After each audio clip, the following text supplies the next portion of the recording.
Okay, பாருங்க. ரெண்டாவது பங்குடைமை கேள்வி. இதுல பங்காளர் இளைப்பாறுதல் அல்லது பங்காளர் விலகல். பங்காளர் நிதியாண்டு ஆரம்பத்திலே பங்காளர் ஒரு விலகுனா எப்படி நாங்க நிதி கூற்றுகள் செய்வோம் பார்ப்போம். எனவே முதலாவது பங்குடைமை கேள்வி என்ன செய்யறது? மேலதிக தகவல் இருந்து ஆரம்பிக்கணும். அப்ப மேலதிக தகவலுக்கு வாரம். முதலாவது பாருங்க, 1/4/2015 ஆண்டாள் பங்குடைமையிலிருந்து இளைப்பாறினார். அப்ப இங்க இளைப்பாறுற பங்காளர் ஆண்டாள். தெளிவா விளங்கிக்கோங்க. ஆரம்பத்துல 3 பங்காளர் காணப்படுறது. அதுல ஒரு பங்காளர் என்ன செய்யறது? இளைப்பாறுற அல்லது விலகுதல். எனவே பங்காளர் ஆரம்பத்துல விலகுனா அவருக்கு பகிர்வு ஈக்காது. எனவே நடைமுறை கணக்குல விலகுற பங்காளர் போட இல்ல. மூலதன கணக்குல 3 பேரும் போட்டிக்கும், நடைமுறை கணக்குல போட இல்ல. இதை தெளிவா விளங்கிக்கோங்க. அப்ப ஆரம்பத்துல ஆண்டார் என்ன செய்யறாரு? பங்குடைமை விலகுறார். அடுத்தது பாருங்க, ஆண்டாளுக்கு கொடுக்க வேண்டிய தொகை கடனாக கருதுவதும் அதற்கு 5% வருடாந்த வட்டி செலுத்துவதற்கும் உடன்பட்டுள்ளது. அப்ப 42ஆம் பிரிவின் படி பங்குடைமையிலிருந்து பங்காளர் ஒருவர் விலகினால் அல்லது இளைப்பாறினால் அவருக்கு செலுத்த வேண்டிய உரிமையாண்மையானது கடன் கணக்குக்கு மாற்றப்பட்ட என்ன செய்யணும்? வருடாந்தம் 5% வட்டி செலுத்தணும். ஓகே, 5% வட்டி கொடுப்போம். அடுத்து தொடர்ச்சியா பாருங்க. இத்தினத்தில் பங்குடைமை நன்மதிப்பு ரூபா 1600 மதிப்பிடப்பட்டுள்ளதுடன் இது தொடர்பான சகல சீராக்கங்களும் பங்குடைமை மூலதன கணக்கினூடாக மேற்கொள்ளப்படும். இப்ப முதலாவது சொல்லப்படி பங்குடைமையிலிருந்து ஆண்டாள் விலகுறாரு, அவருக்கு 5% வட்டி செலுத்தணும். இப்ப பங்குடைமையிலிருந்து ஆண்டாள் விலகுனா முதலாவது விலகி கொள்ளணும், அவருக்கு செலுத்த வேண்டிய உரிமை தொகை எப்பொழுதும் சொல்றது அவரது மூலதன கணக்கும் நடைமுறை கணக்கு. இப்ப இங்க விளைவிக்கோங்க, ஆண்டாள்ற கடன் சொல்றது அவர மூலதன கணக்கும் பிளஸ் நடைமுறை கணக்கும் கூட்டி வாரது. ஆண்டாள்ற கடன் கணக்குன்னு சொல்றது அவர உரிமை தொகை. அவர நடைமுறை கணக்கும் மூலதன கணக்கும் கூட்டி வாரதை தான் கடன் கணக்குக்கு மாற்றணும்.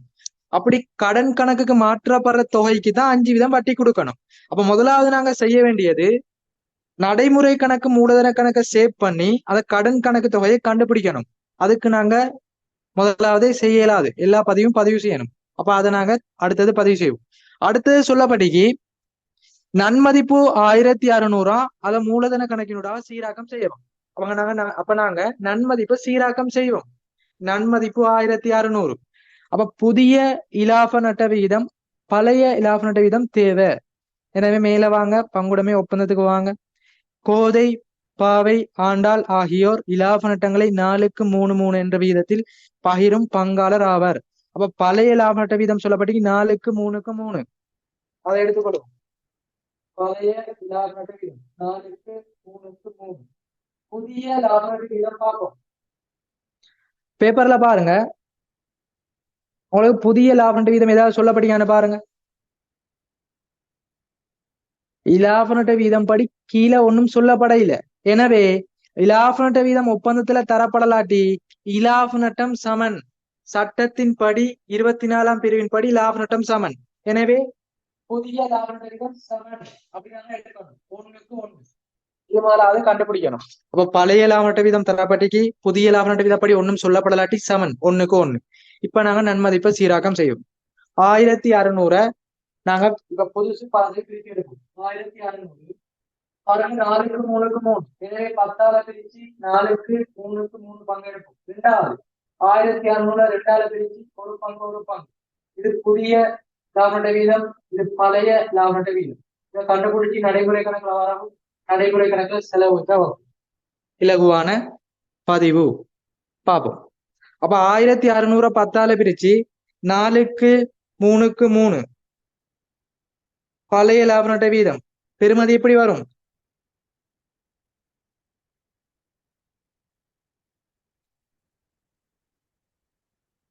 640, 480, 480 போட்டுக்கோங்க. 640, 480, 480. இது பழைய லாப நட்ட வீதம். எனவே மூலதன கணக்குல போடுங்க. செலவுல நன்மதிப்பு, செலவுல விபரத்துல நன்மதிப்பு போடுங்க. 640, 480, 480. முதலாவது பழைய லாப நட்ட வீதப்படி மூலதன கணக்குல செலவு வச்சுட்டேன். ரெண்டாவது புதிய இலாப நட்ட வீதப்படி வரவு வைக்கணும். இப்போ மூலதன கணக்குல வரவு புதிய லாப நட்ட வீதம் சமன் 1600 800. வரவுல போடுங்க 800. முதலாவது நன்மதிப்பு சீராக்கம் செஞ்சாச்சு. நன்மதிப்புண்டு வந்தா புதிய லாப நட்ட வீதம் பழைய லாப நட்ட வீதத்தை எடுங்க, வரவு செலவு வைங்க. முதலாவது ஓகே. ரெண்டாவது வாரம் பங்காளர் கோதை பாவை பின்வரும் நிபந்தனையின் கீழ் பங்குடைமை ஒப்பந்தம் ஒன்று மேற்கொள்ளப்பட்டது. அதாவது இந்த நிபந்தனை கீழே தான் பங்குடைமை நடாத்துறாரு. இப்போ முதலாவது, ஒவ்வொரு பங்காளரும் வருடாந்த சம்பளமாக 140 பெற உரித்துடையவர். அப்ப ஆண்டுக்குரிய சம்பளம் தரப்பட்டு 1,40,000 140 பங்காளருக்கு செலுத்த வேண்டிய சம்பளம் நடைமுறை கணக்கில் செலவு வைக்கப்படும். இப்ப நடைமுறை கணக்குல போடுங்க சம்பளம் 140 140. அது அப்படியே லாப பயிர் கூட்டுல போடுங்க சம்பளம் 140 140. இலகுவான விஷயம். நடைமுறை கணக்குல 140 140 போடுங்க. இலாப பயிர் கூட்டுல ஆண்டு லாபத்துக்கு கீழே பங்காளர் சம்பளம் போட்டு 2 பங்காளர் பெயரும் போட்டு 140 140. அடுத்தே பாருங்க, இலாப நட்டம் சமனாக பெயரப்பட வேண்டும். ஓகே, சொல்லப்பட்டீங்க. அப்படி சொல்லப்படலாட்டையும் சமன் எடுக்கணும். மூன்றாவது, இக்காலத்தில் பங்காளர் கோதை பாவை முறையே 120 ரூபாய் 1,00,000 தொகையை பற்றாக எடுத்தனர். 120 100 1,20,000 1,00,000 பற்று எடுக்கப்பட்டீங்க. பற்றுன்னு சொல்றது நடைமுறை கணக்குல வரவு வைக்கணும். நடைமுறை கணக்குல போடுங்க பற்று பெருமதி போடுங்க 1,20,000 1,00,000. ஓகே, நடைமுறை கணக்குல பற்றுன்னு போடுங்க 120 100. அடுத்தே பதிவு செய்வோம். பங்குடைமையின் சகல விற்பனைகளும் கொள்வனவுகளும் கடன் அடிப்படையில் மேற்கொள்ளப்படுகின்றது. ஓகே, கடன் அடிப்படையில தான் விற்பனை கொள்வனவு இடம்பெறுதுன்னு சொல்லப்பட்டீங்க. முதலாவது தரப்பட்டீங்க, இவ்வாண்டில் கடன் பட்டோடமிருந்து ரூபாய் 1,900 கடன் கொடுத்தோருக்கு 800 செலுத்தப்பட்டது. இப்ப நமக்கு தேவை கொள்வனவு விற்பனை தேவை. எப்படி கொள்வனவு விற்பனை கண்டுபிடிக்கிறதுன்னு சொல்லித்தாரேன். கொள்வனவு விற்பனை கண்டுபிடிக்கிறதுக்கு நாங்க கடன் கொடுத்தோர் கட்டுப்பாட்டு கணக்கு கடன் பட்டோர் கட்டுப்பாட்டு கணக்கு செய்யணும். கடன் கொடுத்தோர் கடன் பட்டோர் கட்டுப்பாட்டு கணக்கு செய்வதனூடாகத்தான் கொள்வனவு விற்பனை கண்டுபிடிக்கலாம். எனவே நீங்க கடன் பட்டோர் கடன் கொடுத்தோர் கணக்கு போட்டுக்கோங்க. கடன் பட்டோர் கடன் கொடுத்தோர் கணக்கு போட்டுக்கோங்க. கடன் பட்டோர் கடன் கொடுத்தோர் கணக்கு செய்வதனூடாக கொள்வனவு விற்பனை கண்டுபிடிப்போம். அப்ப இதுல தரப்பட்டிக்கு கொள்வனவு விற்பனையும் முழுமையா கடனுக்கு தான் மேற்கொள்ளப்படியா. அப்ப கடன் சொன்னா கடன் விற்பனைனா கடன் பட்டோர் கடன் கொள்வனா கடன் கொடுத்தோர் 2 கணக்கு செஞ்சுதான் கொள்வனவு விற்பனையும் கண்டுபிடிக்கணும். எனவே செய்கையில போட்டுக்கோங்க கடன் பட்டோர் கணக்கு கடன் கொடுத்தோர் கணக்கு. முதலாவது சொல்லப்படி கடன் பட்டோர் வந்து பெற்ற காசு 1,900. அப்ப காசு கிடைச்சா கடன் பட்டோர்ல போடுங்க. காசு வரவு கடன் பட்டோர் செலவு. செலவுல காசுன்னு போடுங்க 1,900. செலவுல காசுன்னு போடுங்க 1,900. அடுத்தது கடன் கொடுத்தோருக்கு செலுத்தியது. எனவே காசு செலவு கடன் கொடுத்தோர் வரவு.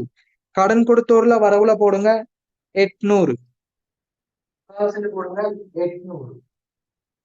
அதாவது பதிவு செஞ்சுக்கணும். காசாக பெற்றது காசாக கொடுத்தது கடன் பட்டோர் கடன் கொடுத்தோர். அடுத்த கீழே வரும். அடுத்து பாருங்க, இவ்வாண்டில் செலுத்தப்பட்ட செயற்பாட்டு செலவு 275. செயற்பாட்டு செலவு எங்க வருமான கூட்டுல பதிவு செய்யணும். அப்ப செயற்பாட்டு செலவு ஹெடிங் போட்டீங்க தானே, அது கீழே போடுங்க செயற்பாட்டு செலவு.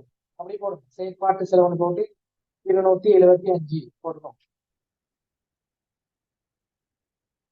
ஓகே, கடன்கள் மீதான வட்டி செலுத்தப்படல் வேண்டும். கடன்கள் மீதான வட்டி செலுத்தப்படல் வேண்டும். ஏதாவது கடன் பங்காளர் தரப்பட்டிதானே பாருங்க, மேல நிதிநிலைமை கூட்டுல பாருங்க. நடைமுறை அல்லா பொறுப்புண்டு ஒண்ணு தந்து பாவை கடன் ரூபாய் 4,00,000. அப்ப பாவை நமக்கு கடன் தரப்பட்டிக்கு 400. அந்த 400க்கு கடன் வட்டி கொடுக்கணும். 24ஆம் பிரிவுல சொல்லப்படுது, பங்காளர் பங்குடைமைக்கு மேலதிக கடன் வழங்கினா வருடாந்தம் 5% வட்டி செலுத்தணும். எனவே ரூபாய் 400க்கு 5% வட்டி பாருங்க. கடன் வட்டி 400க்கு 5%. 400 100ஆல பிரிச்சு 5ஆல பெருக்குங்க. 400க்கு 5% கடன் வட்டி போட்டுக்கோங்க 20. 10% 40, 5% 20. எனவே ஒரு பங்காளருக்கு நாங்க வட்டி செலுத்தணும்னா நடைமுறை கணக்குல வைப்போம். போடுவோங்க கடன் வட்டி பெறுமதி 20 பாவைக்கு போடும். கடன் வட்டி பெறுமதி 20 பாவைக்கு போடும். நடைமுறை கணக்குல செலவு.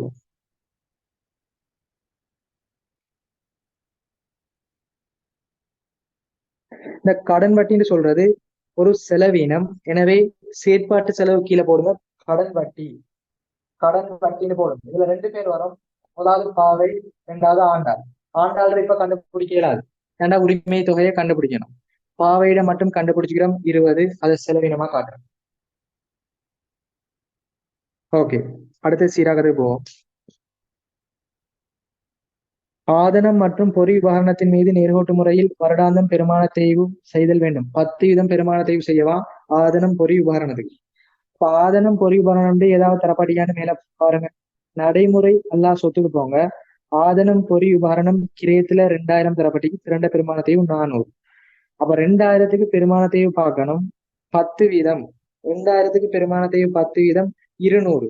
எனவே டிரெக்டா செலவுல போடுவோம். பெருமான தேய்வு பெருமானத்தை போடுங்க 200. இதுலமே கூற்று இல்லை, எனவே செலவுல 200 மட்டும் காட்டுவோம். சரியா, ஒரு பதிவு வரும். எனவே 2000க்கு 10%, 200 வருமான கூட்டுல போடுங்க. பெருமானத்தை 200. இங்க செலவுகள் வகைப்படுத்தி காட்ட தேவையில்லை, நார்மலா தரப்பட்டி. ஓகே, அடுத்ததை பார்ப்போம். 31/3/2014 உள்ளபடியான பங்குடைமையின் நடைமுறை சொத்துக்களும் நடைமுறை பொறுப்புகளும் தரப்பட்டி. சரக்கிருப்பு 300, வியாபார கடன் பட்டோர் 500, காசு 300, வியாபார கடன் கொடுத்தோர் 400. அதை அப்படி பதிவு செய்யும். 2016 3/31 இறுதியில உள்ள மீதி தந்தியா. அப்ப இறுதியில உள்ள மீதி தந்தா அதை அப்படி போடுவோம். முதலாவது சரக்கிருப்பு 300, இறுதி இருப்பு. சரக்கிருப்பு 300 அது இறுதி இருப்பு. அப்ப விற்பனை கிரயத்துல இறுதி இருப்புன்னு 300 கழிங்க. இதாக்கி விற்பனை கிரயம், இதுல இறுதி இருப்புன்னு போட்டு 300 கழிங்க. அடுத்தது வியாபார கடன்பட்டோர் 500, அது ஒரு இறுதி இருப்பு. எனவே கடன்பட்டோர் கட்டுப்பாட்டு கணக்குல மீதி வந்தது 200 போடுங்க. மீதி வந்தது 300, மீதி சென்றது பெருமை தரப்படி 500. ஓகே, மீதி வந்தது 500, மீதி சென்றது 500, இறுதி மீதி தானே. எனவே டபுள் கோட்டு கீழே போடுங்க. மீதி வந்தது 500, மீதி சென்றது 500.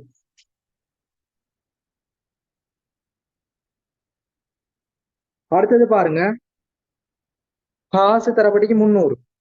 ஓகே, அடுத்தது வியாபார கடன் கொடுத்தோர் 400. எனவே கடன் கொடுத்தோரை போடுங்க. கடன் கொடுத்தோர் கட்டுப்பாட்டு கணக்குல போடுங்க. டபுள் கோட்டு கீழே 400 செலவுல போடுங்க. மீதி வந்தது, மீதி சென்றது.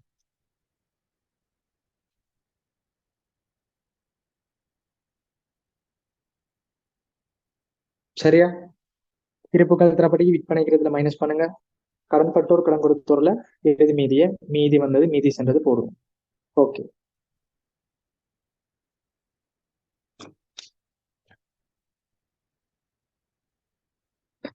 இப்ப நாங்க எல்லாம் பதிவு செஞ்சிட்டோம். இப்ப நாங்க ஆரம்ப மீன் இதுலயுமே கூட்டு பரிச்சு மீனுக்கு வாரம். இவ்வளவு நேரம் செஞ்சதை திருப்பி சொல்றேன். முதலாவது நன்மதிப்பு சீராக்கம் செஞ்சோம் 1600 தரப்பட்டிக்கு. எனவே 1600 10ஆல பிரிச்சு 4க்கு 3க்கு 3, 640, 480, 480 மூலதன கணக்குல செலவுல போடும். அடுத்தது புதிய லாப நட்ட வீதம் சமன். எனவே 1600 2ஆல பிரிங்க 800, 800 வரவுல போடும். முதலாவது நன்மதிப்பு. ஓகே, ரெண்டாவது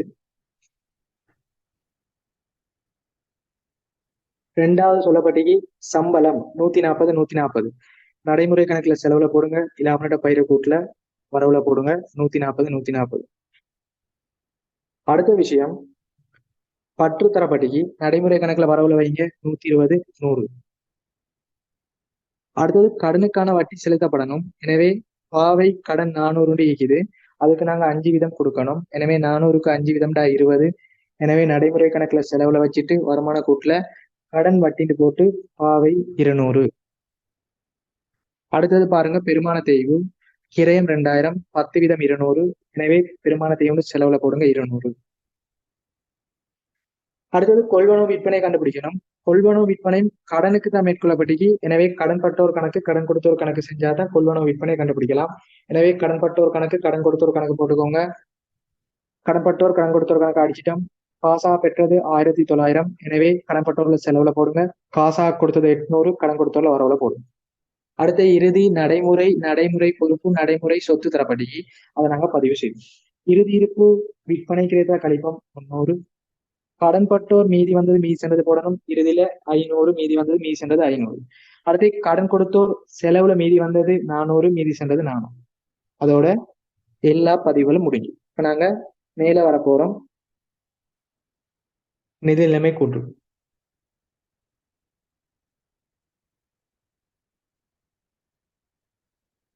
எல்லாமே கூட்டுக்குவாங்க. முதலாவது ஆதனம் பெருவனம் கிரயம் 2000 ஓகே. இரண்டு பெருமானத்தையும் 400 ஓகே. அடுத்து நடைமுறை சொத்துல சரக்கிரப்பு 300, வியாபார கடன்பட்டோர் 600, காசு 120. சரக்கிரப்பு 300 சொல்றது ஆரம்பத்துல உள்ளது. அப்ப ஆரம்ப இருப்பு 300 போட்டுக்கோங்க. ஆரம்ப இருப்பு 300, விற்பனை கிரயத்துல போடுங்க. ஆரம்ப இருப்பு 300. அடுத்தது தரப்படிக்கு கடன்பட்டோர் 600. கடன்பட்டோர் ஆரம்பத்தில் உள்ள மீதி. அப்ப ஆரம்பத்துல போடுங்க ஆரம்ப மீதி. ஓகே. அடுத்தது காசு 120. அதுல அது என்னது? காசு ஒன்னதுலயும் பதிவு வராது, எனவே காசு போட தேவையில்லை. அடுத்தது வாரம் நடைமுறை கணக்கு மூலதன கணக்குக்கு வாரம். மூலதன கணக்கு மீதி 600, 400, 300 தரப்பட்டுச்சு. எனவே ஆரம்ப மீதி போடுங்க 600, 400, 300. மூலதன கணக்கில் மீதிக்கு போடுங்க 600, 400, 300. அடுத்தது பாருங்க நடைமுறை கணக்கு மீதி தரப்பட்டுச்சு 160, 100, 40. அதை நீங்க நடைமுறை கணக்குல மீதியாக காட்டுங்க. 2 பங்காளர் தான் வரும், ஆண்டால் வராது. எனவே கோதை பாவைன்னு போடுங்க 160, 100.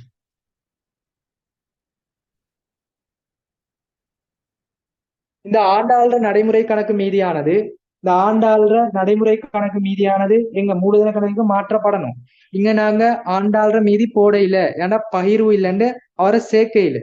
எனவே அந்த 20 மீதிய நாங்க மூலதன கணக்குல ஒட்டோவா மாத்திரம், மூலதன கணக்குக்கு மாத்திரம். எனவே மூலதன கணக்குல போட்டுக்கோங்க. செலவுல நடைமுறை கணக்குன்னு போட்டு அவர மீதியை போடுங்க 40. மூலதன கணக்குல நடைமுறை கணக்குன்னு போட்டு ஆண்டாளுக்கு போடுங்க 40. நாங்க நடைமுறை கணக்குல வரக்கூடிய மீதியை தான் மூலதன கணக்குக்கு மாத்தி மூலதன கணக்குல இருக்கிறத கடன் கணக்கு மாத்தணும். அப்ப இங்க ஆண்டாண்டு நடைமுறை கணக்குல வரையில, எனவே மூலதன கணக்குல டிரெக்டா போடுங்க. செலவுல நடைமுறை கணக்கு ஹெடிங் போட்டு அவர மீதியை போடுங்க 40. ஓகே. அடுத்தது செய்வோம். அடுத்த நடைமுறை அல்லா பொறுப்பு பாவை கடன் 400, அது பதிவு செஞ்சிட்டோம். அடுத்த நடைமுறை பொறுப்புல பாருங்க கடன் கொடுத்தோர் 620. கடன் கொடுத்தோர் ஆரம்ப மீதிய கடன் கொடுத்தோர் கட்டுப்பாட்டு கணக்குல போடுங்க. செலவுல போடுங்க மீதி 620.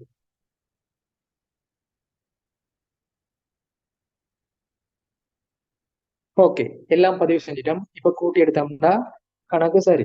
இப்ப முதலாவது செய்ய வேண்டியது கடன் பட்டோர் கடன் கொடுத்தோரை கூட்டி எடுக்கணும். கூட்டி எடுப்போம். கடன் பட்டோரை பாருங்க 1900, 500. ரெண்டையும் கூட்டி டபுள்ல போடுங்க.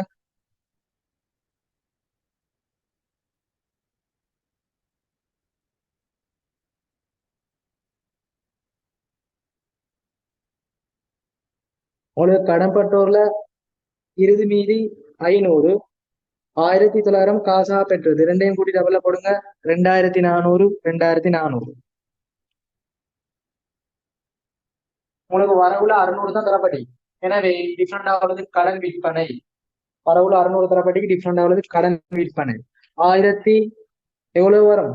2400 600 போனா 1800. கடன் விற்பனை கண்டுபிடிச்சிக்க 1800. இந்த கடன் விற்பனையில போடுங்க 1800. நாங்க ஏன் கடன் பட்டோர் கடன் கொடுத்தோர் செஞ்சோம்னா விற்பனை கொள்வனவு கண்டுபிடிக்க. எனவே ஆரம்ப மீதி காசாக பெற்றது, இறுதி மீதியை போடுறோம். டிஃப்ரெண்டா வர்றது 1800.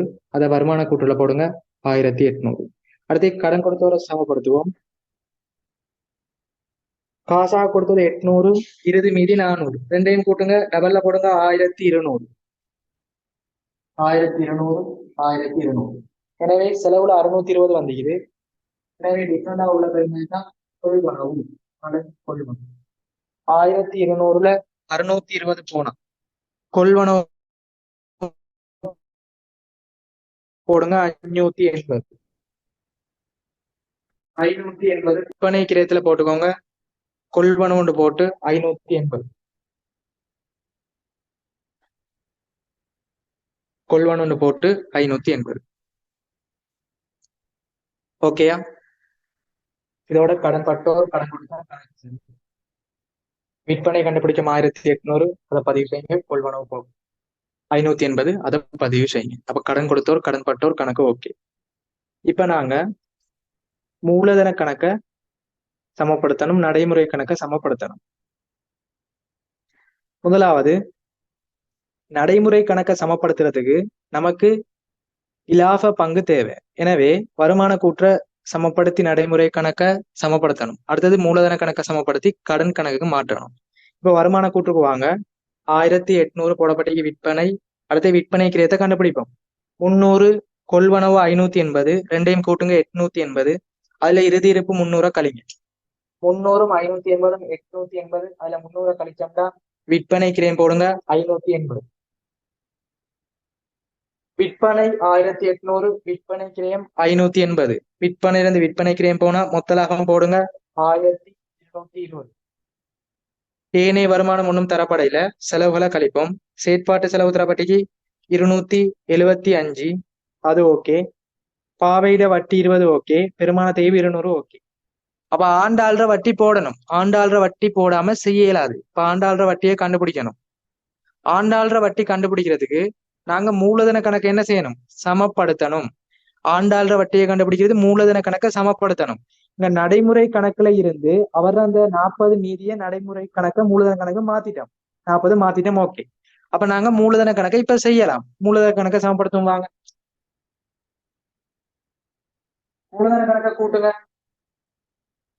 கோதை பாவை ஆண்டாள் மூலதன கணக்கு முதலாவது டபுள்ல போடுங்க. 1240, 880, 820. 1240, 880, 820.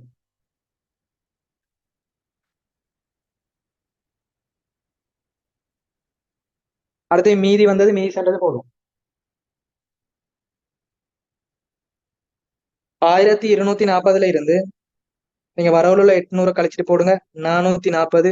அடுத்து 880ல 800 கழிச்சிட்டு போடுங்க 80. ஆண்டாளுக்கு இது மீதி வராது. 440, 80. அந்த ஆண்டாள்ற 820ம் கடன் கணக்குக்கு மாற்றப்படல் வேண்டும். எனவே ஆண்டாள்ற இறுதி மீதி அந்த 820 கடன் கணக்குன்னு போடணும். மீதி சென்றதுன்னு போடக்கூடாது, கடன் கணக்குன்னு போடணும். கடன் கணக்கு ஆண்டாள் கடன் கணக்கு எடி போட்டு போடுறது 820. ஆண்டாள் கடன் கணக்குன்னு போட்டுக்கோங்க 820. நடைமுறை கணக்குல இருந்து மூலதன கணக்குக்கு மாற்றி மூலதன கணக்குல இருந்து கடன் கணக்குக்கு மாற்றணும். எனவே அந்த 40 மீதிய நடைமுறை கணக்குன்னு முதலாவது போட்டுட்டோம். நடைமுறை கணக்குல இருந்து மாத்திட்டோம். அடுத்து மூலதன கணக்கு மீதியை கண்டுபிடிச்சு அதை நாங்க வரவுல கடன் கணக்குன்னு போட்டு அந்த கடன் கணக்க என்ன செய்யணும்? ஆண்டாள் கடன் கணக்குல 820 போடணும். இவ்வளவுதான் கடன் கணக்கு மாற்ற செயன்முறை. நடைமுறை கணக்குல இந்த மூலதன கணக்கு போட்டு மூலதன கணக்குல இந்த வரவு வச்சு அந்த வரவு வைக்கப்பட்ட தொகையை என்ன செய்யறது? கடன் கணக்கு மாற்றணும். எனவே கடன் கணக்கு அதுக்கு போடுங்க 820. தலை போடுங்க மூலதன கணக்கு. மூலதன கணக்கு போட்டு இப்ப நாங்க கண்டுபிடிச்சிட்டோம். உரிமை தொகை எவ்வளவு? 820. கடன் கணக்குக்கு மாற்றப்பட்ட தொகை எவ்வளவு? 820. அந்த 820க்கு வட்டி பார்த்தா சரி. அப்ப 820க்கு 5 வீதம் இல்ல செய்யலாம். 820 இதுக்கு 10 வீதம் தான் எத்தனை? 82. 5 வீதம் தான் 41. 10 வீதம் 82, 5 வீதம் 41. அரைவாசியை பிரிங்க. எனவே 41 கடன் வட்டி. எனவே ஆண்டாள் வட்டி போடுங்க 41. மூலதன கணக்கு சரி. சரியா? நடைமுறை கணக்கு அந்த 40 செலவுல போட்டு மூலதன கணக்கை சேவ் பண்ணி 820 வரவு வைப்போம். கடன் கணக்குண்டு அந்த கடன் கணக்குக்கு 820 கடன் கணக்குக்கு போடுவோம். மூலதன கணக்குண்டு 820. அதோட மூலதன கணக்கு ஓகே, கடன் கணக்கு ஓகே. அந்த 820க்கு 5 வீதம் கண்டுபிடிச்சிக்க 41. அதை நீங்க வருமான கூற்றுல போடுங்க. கடன் வட்டிண்டு ஆண்டாள் 41. இப்ப நாங்க கூட்டி எடுப்போம் வருமான கூட்டு. இப்ப செலவுகளை கூட்டி எடுங்க. 275, 20, 41. அடுத்த பெருமான தேய்வு 200. கூட்டி எடுத்தோம்னா மொத்த செலவுகள் 536 மைனஸ் பண்ணும். 1220 536 கழிங்க. ஆண்டுக்குரிய இலாபம் 684. ஆண்டுக்குரிய லாபம் 684. ஆண்டுக்குரிய லாபம் 684. இந்த 684 இருந்து நாங்க பகிர்வு செய்யணும். சம்பளம், இலாப பங்கு. இந்த மூலதன வட்டி சொல்ல இல்லை. அப்ப சம்பளத்தை கழிப்போம். 140, 140, 280. 240 கழிச்சா பேலன்ஸ் எவ்வளவு வருதுன்னு பாருங்க. 684ல 280 போனா பேலன்ஸ் எவ்வளவு? அதான் நாங்க இலாப பங்குல கழிப்போம். 404. இந்த 404 கழிச்சு தான் 0 ஆக்கணும். எனவே 684 280 கழிச்சு 404 என்ன செய்யணும்? இலாஃப பங்கா பிரிக்கணும். புதிய இலாஃப பங்கு சமன். எனவே இலாஃப பங்கு இலகுவா போடலாம். 404 ரெண்டா பிரிங்க 202 202. எனவே போடுங்க 202 202. எனவே 404 போட்டா இலாஃப பயிர் கூற்று என்ன செய்யலாம்? 0 ஆக்கலாம். எனவே வருமான கூற்று சரி. இந்த இலாஃப பங்க நடைமுறை கணக்குல போடும். 202 202. இப்ப நாங்க நடைமுறை கணக்கை கூட்டி எடுத்தோம்னா ஓகே. நடைமுறை கணக்கு கூட்டி எடுங்க பார்ப்போம். 2 பங்காளருக்கு தான் வரும். 160 140 202 டபுள்ல போடுங்க. முதலாவது பங்காளர் 502. அடுத்தது 100 140 20 202 462. 502 462. இப்போ வரவுல 120 100 அதை மைனஸ் பண்ணிட்டு மீதி வந்தது, மீதி சென்றது போடுங்க. எனவே நடைமுறை கணக்கு மீதி வந்தது பங்காளர் கோதை 382, பங்காளர் பாவை 362. 382 மீதி சென்றது. இதோட நடைமுறை கணக்கு ஓகே. ஆண்டாள் கணக்குல பாருங்க, செலவுல மூலதன கணக்குன்னு போட்டோம். அதை சமப்படுத்தும். டபுள்ல போடுங்க 820 மீதி வந்தது, மீதி சென்றது. வரவுல ஒரு தொகையும் இல்லை, எனவே அதையே போடுங்க 820. இவ்வளவுதான் பங்காளர் விலகலின் போது உங்களுக்கு நிதி கூற்று செய்யறது. இலகுவா செய்யலாம். இது ஒரு நார்மல் கேள்வி. சரியா? எல்லாரும் கிளியர்னா செட்ல போடுங்க. நாங்க தொடர்ச்சியா 4ஆம் தான எக்ஸாமுக்கு போறோம். உங்களுக்கு பங்குடைமையில வர கேள்வி கம்பெனி தொடர்ச்சியா 2012 இருந்து 2023 மட்டுமுள்ள பார்ட் 1 பேப்பர் முழுமையா எல்லாம் செஞ்சு விடுவேன். சரியா? உங்களுக்கு பங்குடைமை கிளியர்னா செட்ல போடுங்க.